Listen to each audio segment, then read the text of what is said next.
Hello everyone, Krydax here, and welcome to channel update number 4. It's been a while since I've done one of these, but this one's a pretty big one, and I'm excited to share some news with you guys. So first, I want to get into some of the channel stats and some updates on that since it's been a while, and we're going to talk about what does full-time content creation look like, and that's going to be an exciting topic because it's a new push for me, and I'm excited to dive in.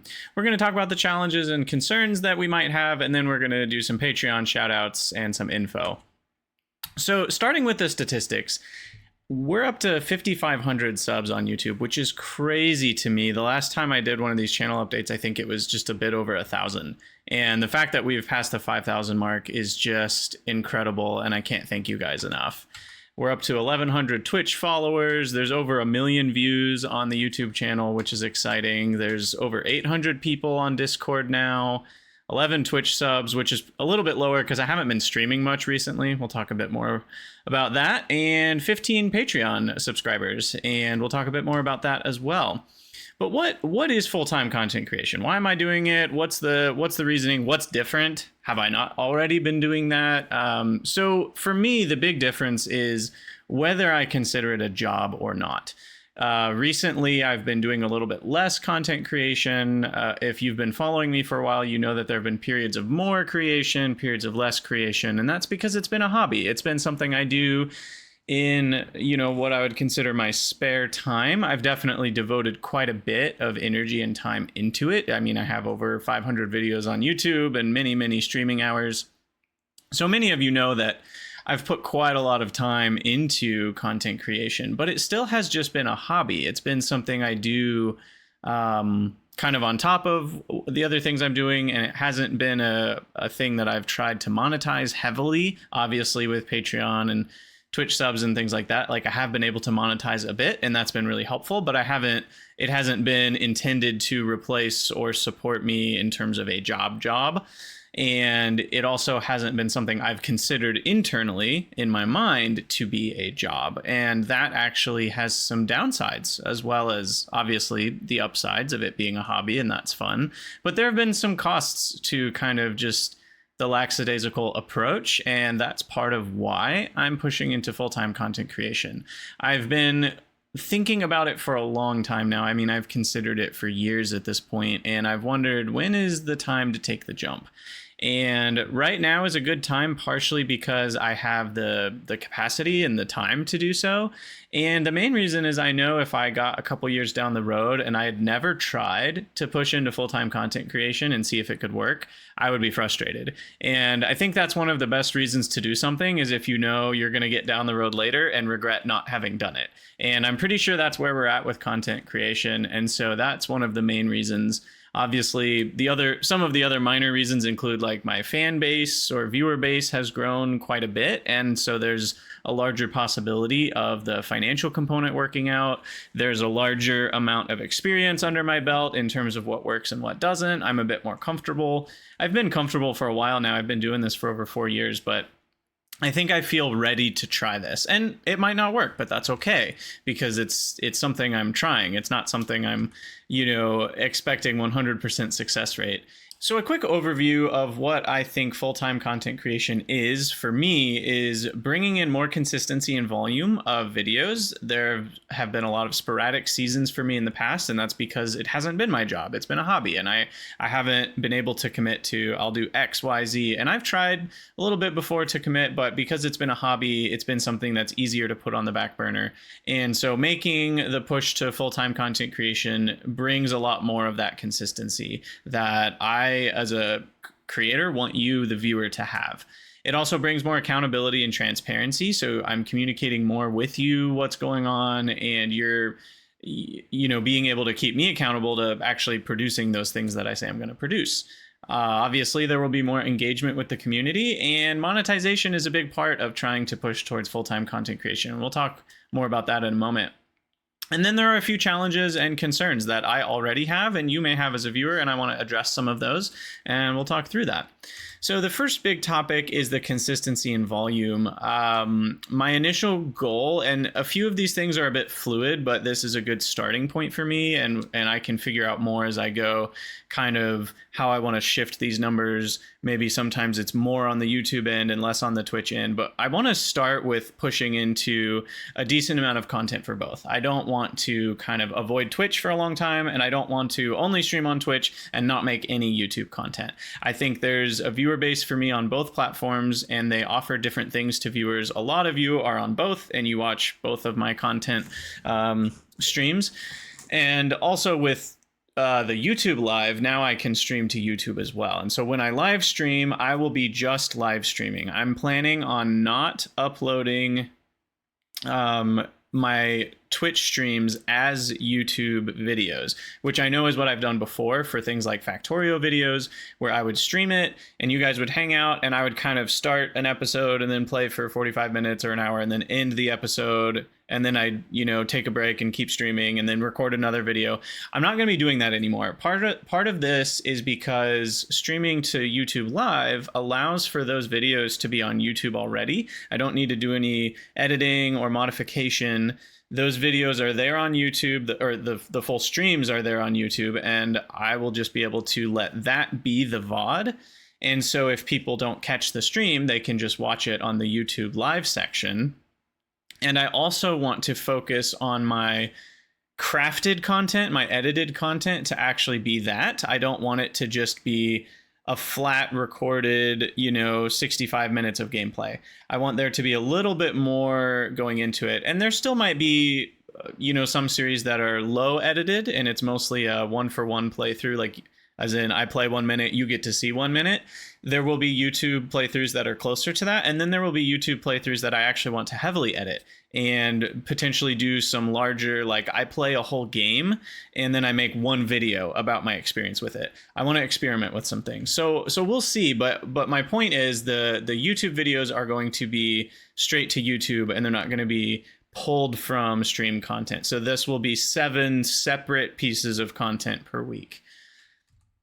And then I also want to keep making these videos. I had it in my mind a long time ago that I was going to do these more regularly. I think I might have said I'm going to do them more regularly, and I completely dropped the ball on that, so I apologize. I do want to do kind of a channel update, and even if some of it's just ask me anything style or just a quick update on how I'm doing in all the spheres of life, I want to put one of these out a month at minimum, and then potentially if there's some new stuff going on, I can add a second video or whatever.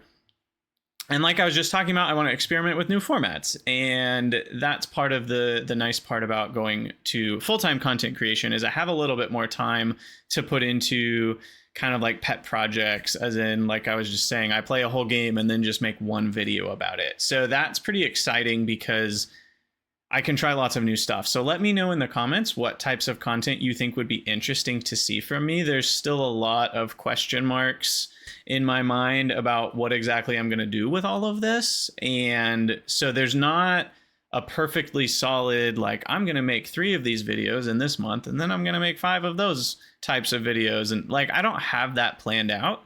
And a little bit of this is still in flux. So let me know what you think. I do care a lot about the viewer engagement. And if there's something you all want to see, then I'm probably going to be more inclined to make that sort of content.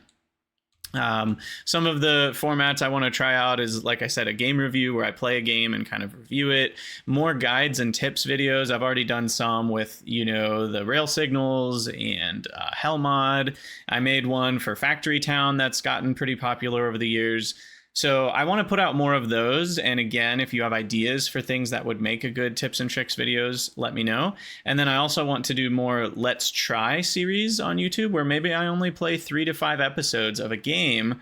I used to have a series called You Game Something New Every Day, and it's kind of a little bit of reviving that concept of I want to try new games and I don't want to feel this sense of pressure to keep playing until I beat it, because I get bored of games pretty easily, and I don't want to beat every game I try. And B, you guys want to see new games. And if I just spend all of my time playing one game, the engagement drops off pretty heavily after 5 to 10 videos. So some of what I'm doing is driven by engagement, and that's the name of the game. So going full-time as a content creator to me actually means it's a job. It's full-time content creation. And like I said, it's not necessarily going to be an 8 to 5 perfectly scheduled thing, but this is what I'm going to do for work.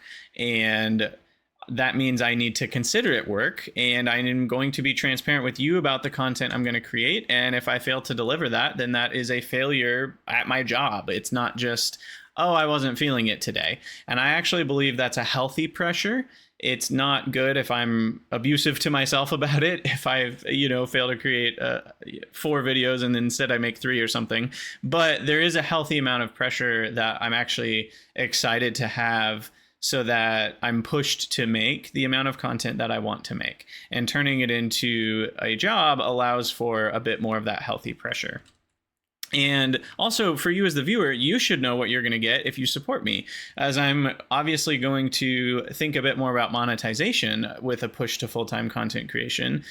Those people that are supporting me should know what they're going to get if they're supporting me. And I don't want to be wishy-washy on that, because they're actually putting financial, support into the mix. And I want to make sure I'm delivering what I say I'm going to deliver. And if I'm not going to be able to deliver something, I want to be very clear about that up front. And I want to be transparent with people who are supporting me, what they're actually paying for and what it looks like to be a Krydanian, so to speak. Another thing that going full-time means is more engagement with you, the community. I want to hang out on Discord more. I want to engage with YouTube comments more. There are, lots of YouTube comments I end up not responding to, so I probably can go shift back to responding to every comment. Someday I might have too many comments for that to be possible, but I think that's still very doable for me right now. And obviously when I'm streaming, I want to be very engaged with the viewer base there. And I want you as the viewer to have a larger part to play in the decision-making process. So that means sometimes on the Discord planning channel, which is a Patreon support channel, more polls asking people what type of content they want to see, and asking people on a YouTube poll what type of content they want to see. Obviously, you guys want me to do what I enjoy, so it's heavily shaped by what I want to play, but it also is shaped by your engagement. And so the more that you guys want to see something, the more likely it is that I'm going to create it. So I want to make sure there's lots of communication about what those decision points are. And I want to talk a little bit about monetization, which is the necessary elephant in the room. Primarily, I'm hoping to build the income stream through Patreon, because the smallest percentage of your money is taken as a cut for a third party with Patreon, which is not quite the same story for YouTube memberships and Twitch subs. So that's the goal. And so I'm going to mainly focus on creating a great experience for the patrons at all levels of support, which start as low as $2. And I would say that as a full-time content creator, my success is moderately based on income. If I end up making 0 extra money from this push, it will be hard to sustain it, into the future. I definitely have some time to try this out as, the grand experiment, and I'm excited to try it out. And I'm hopeful that, the income that it brings is enough to help keep driving it forward. And part of one of the ways I'm going to do that is to create some stretch goals, which is kind of a Kickstarter term where, if they get supported past the amount of money they initially asked for, then they have some extra things that they throw in. And I'm planning to do the same thing via Patreon, trying to get a certain number of Patreon supporters and certain things that I will create content-wise once those happen. And I'm still loosely considering the concept of some Patreon-specific content. I've said in the past that I would never lock content behind paywalls. However, it's different when it becomes my job, right? If it's different when it's the question of, if I create this one video a month or whatever that only patrons can watch, and it ends up allowing me to do this job where I create loads of free content, then is that worth it? Is that a the ends justify the means type question, or do I just not believe in locking content behind paywalls at all? Those are actually still questions I'm in the process of answering. And if you guys have thoughts or feelings on that, please let me know. If you don't mind at all that I might make some Patreon specific content, then let me know. If you mind heavily and you feel like that's scummy, then let me know that. I mean, I don't know if I agree that it's scummy, but whatever your opinion is, I'd like to hear it, because I'm still in the process of deciding some of the specifics on how I'm going to work towards monetizing via Patreon. So let me know what y'all's thoughts are. I do value your input.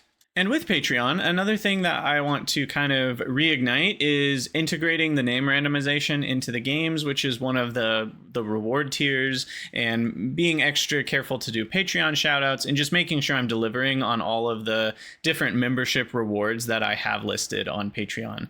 So a few of the main Patreon rewards that I want to highlight is there's a special channel called the Channel Planning Team channel on Discord, and that's where I'm going to submit a lot of polls for what type of video would you like to see next, or would you rather see this game or that game. And I want patrons to feel like they have a hand in shaping the content that gets released. You can vote for games and topics and things like that.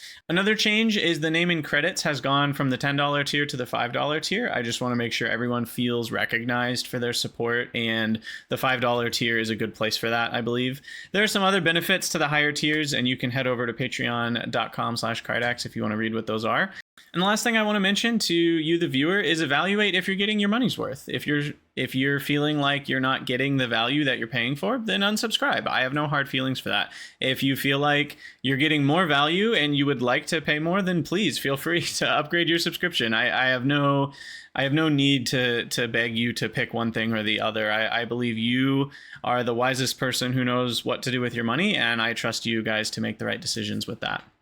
So with that all being said about Patreon, I want to shout out all of my supporters. I haven't done this in a while, and so I just want to read through the list and thank you all individually for your support. Starting with Derpumu, thank you. Nicodino, thank you. Carstep, thank you. Ascension number 0, thank you. MetaMike345, thank you very much. Icy3, I'll call you Icy Pie, thank you. Glim, thank you. Jay Platner, thank you. Tom M, thank you. Sweet Corn Whiskey, thank you. Lodro, thank you. Zineriz, thank you. Sputnik, thank you. Orbidon, thank you. Luan, thank you very much. You guys have been instrumental in keeping the channel going, and some of you have been supporting for years at this point, and I can't thank you enough. Finally, there are some challenges and concerns to the full-time content creation gig, and I want to hit on some of them that I have and have thought about already, and if you have some, please leave a comment. Let me know what you're thinking. First off is mental health. I am going to be blunt. I struggle with heavy depression, and there have been times where it's been crippling. And there's the obvious question for me of, is this a wise choice? Is it wise to push for full-time content creation when you struggle with depression? And in my case, I believe the answer is yes. I actually think the structure will be healthy for me. I think treating it as a job rather than a hobby will be helpful for my mental health rather than detrimental. Obviously, there's a possibility that that changes, and if that does change, I will be the first one to let you guys know. There's also the question of burnout. Is it possible that, I go from, oh, this is great, to a few months down the road and all of a sudden I'm feeling burnt out? And the way that I plan to prevent that is mostly just not fixating on forcing a specific type of content. I could certainly make more commitments that could lead to burnout, such as I'm going to beat Pyanodons, or I'm going to beat Greg Tech New Horizons, or, obviously I'm not doing that one. But that's what leads to burnout for me. I'm a gamer. I love games. I'm not going to burn out of games entirely. That I don't believe that's possible, and I don't think that's where this is going to lead. So by allowing myself to flex a little bit more in which games I'm playing and how long I play each game, I believe that will be the most effective prevention to burnout. And let's be honest, there have been a few times I've showed up on this channel and said, I'm going to do X, I'm going to do Y, I'm going to do Z, and then I end up not really following through with them for very long. And I'm going to be honest, that sucks. I don't like that I've done that.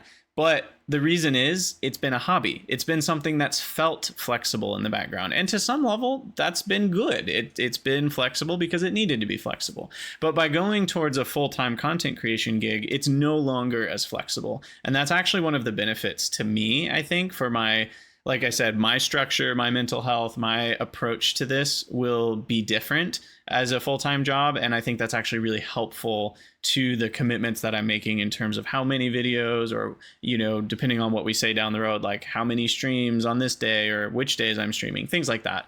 So I'm actually really excited about that. And kind of back to the burnout idea, I've started a lot of series that I haven't finished, and is that good? Is that bad? Is that something I want to keep doing? I think I just want to be more clear moving forward that when I start a series, it might not go very far. I like to try new games. I like to try new mod packs, and I'm not always super into them for a very long time.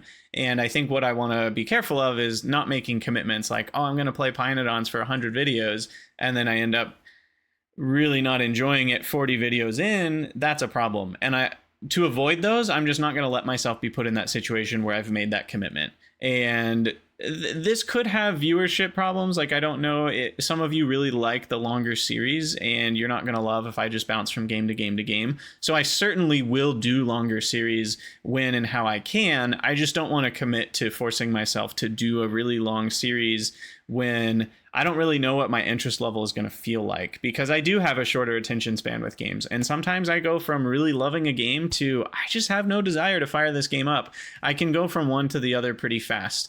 And so, again, the way to care for myself in that, and to care for you as a viewer, because you want me to look interested, the way to do that is just to not commit to doing more videos than I have the capacity to do. Now, my final thought is, what does success even look like here? What's my goal, right? What would failure look like? What does success look like? And how bad is failure if I do fail? I'm going to start by saying about 40% of success for me is just doing it. The fact that I'm making this push to full-time content creation, the fact that I'm going to do it, to me, that's most of success, is if I just do it. And if every other bit of it goes wrong, that's okay. I'm glad I did it. Now, as for the more logistical pieces, about another half of what's left, so another 30%, is whether or not it feels like a hobby still, or I should say it feels fun, or it feels like busy work, right? Because in some ways I'm turning my hobby into a job, and that has the possibility of I no longer like my hobby, or it has the possibility of I get to do this fun thing for work. And I'm hoping, obviously, it's more that I get to do the fun thing for work, and that is part of what success will look like as well.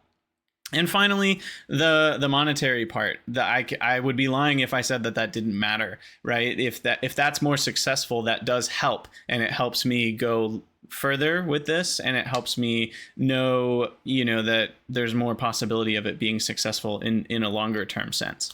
And so, for now, it is a bit of an experiment, because if it ends up feeling very much like a job and not very fun anymore, and if monetarily it doesn't have many benefits at all, then that will be more of a failure. I will still be very glad I did it. I will not regret that I did it, but it will mean that it won't be able to continue as far into the future. So the longevity of me being a full-time content creator does rely a bit on, some of the more practical metrics of success. But as far as my own approach, I think I will feel like it was a success regardless of how long it's capable of continuing on. So all that to say, I am okay with failure. I'd prefer it not to fail. I'm making the push towards content creation full time because that's what I want to do. I would love for this to work out. And that does mean that, those things are being measured as we go in terms of how much am I enjoying it, and how much money are we actually able to make being a full-time content creator. With that, we come to the end of the video. Thank you guys for watching, and let me know your thoughts, whether it's on Discord or here on YouTube. There's a channel on Discord to talk about all this stuff, and I'm curious if you guys have any pitfalls you've seen other streamers fall into, or any advice that you might have. Please let me know. Some of this is a figure it out as I go along. I believe I have the tools and resources to approach this well, but I'm always open to hear more advice. So again, the plan is 4 videos to YouTube and 3 streams, which will go to Twitch and YouTube Live each week. And I will be very consistent with that. The goal is more, but those are the baselines. And I want to start with a good baseline. And once that's kind of rolling and it feels good and consistent, we can figure out where to add or where to subtract if necessary. And this will be starting in a little over a week. August 12th is the plan. And that's when I'll probably do the first stream to kind of kick things off. And we'll figure out what game we're playing. If you have any ideas, head over to the Discord, let me know, or let me know here on YouTube. And finally, I'll ask you to consider supporting. This is a big leap for me. It's a big journey, and in some ways it's an experiment. And if you want to support this experiment financially, I will be ever appreciative. So head over to patreon.com/Krydax. The support tiers start as low as $2 a month, which takes a few months before it's even cost the same amount as one burrito. So again, it's your money. You know what to do with it. I want you to evaluate whether it's worth your money or not, but I do appreciate you considering supporting. And with that, I'll see you guys in the next video. Thanks for watching.